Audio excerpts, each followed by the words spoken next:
In the bleak days that we're living in today, with a global pandemic causing concern across the world, it's hard to come by some good news. But I have some for you today. Officially this week, 100% verified, no takebacks, Jonathan Yaniv is officially a criminal.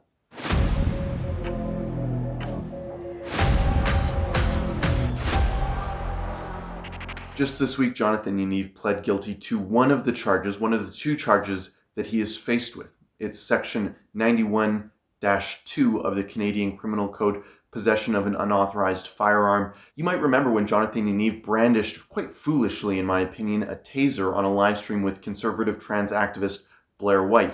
Jonathan Yaniv brandished this taser on that live stream, and just moments later, the RCMP were on his doorstep arresting him.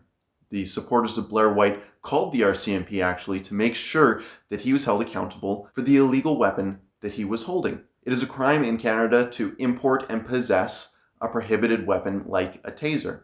In the United States it's fine, but in Canada, totally no bueno.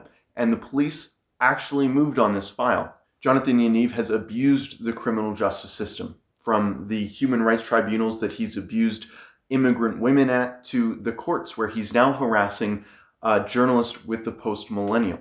Jonathan Yaniv says that Amy Hamm took photographs of him in a washroom, that she merely stepped in and out of briefly and fled the washroom actually when she realized that Jonathan Yaniv was in it. The last place any young woman wants to be is in a bathroom with Jonathan Yaniv. Now, Jonathan Yaniv is up in arms that Amy Hamm allegedly took a photo of him in the women's washroom at the Surrey courthouse. Now, I don't believe that. Just right off the bat, I don't believe that happened at all, to clear the air there. But what I do know as a fact is Jonathan Yaniv himself has taken photos of young girls in washrooms. See this photo right here. We've blurred the face of the women that he's photographed in this washroom. They certainly didn't go after him with a vexatious, frivolous lawsuit, but I bet you they could.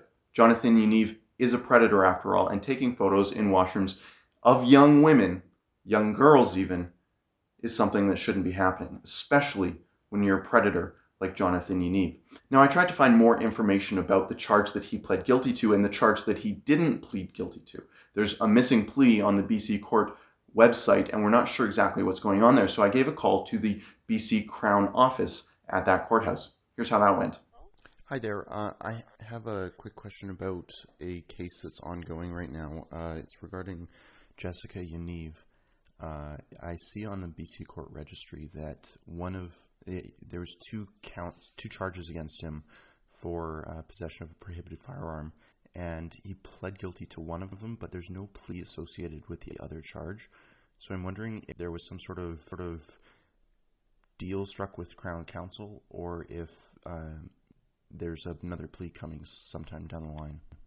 And your name is? My name's Keean Bexte. I'm a journalist. Yeah. No, I don't give out any information. Sorry. No information. Thank you. Nope, not giving you any information. Okay, thank you. Bye-bye. Now, they weren't very forthright with any information, so I was unable to figure out my next question, which was going to be whether or not Jonathan Yaniv was convicted with a summary or an indictment conviction. Now, if it was a summary conviction, the maximum penalty is 6 months in prison and a fine of $5,000. Now, that would be an absolute win. If he was indicted, it would be far, far worse. Frankly, I don't think that's the case. My hunch is Jonathan Yaniv has some sort of plea deal with the Crown prosecutor, or he's agreed that as long as it's some sort of summary conviction and he's only going to be paying a fine, that's why he pled guilty. But frankly, we have no idea right now. Jonathan Yaniv was originally scheduled to be sentenced in early June, but we're not sure if that's going to be delayed due to global circumstance. For Rebel News, I'm Keean Bexte. If you want to support our coverage, please go to yanivtrial.com. All of our coverage regarding Jonathan Yaniv is there, and it's important that you check it out.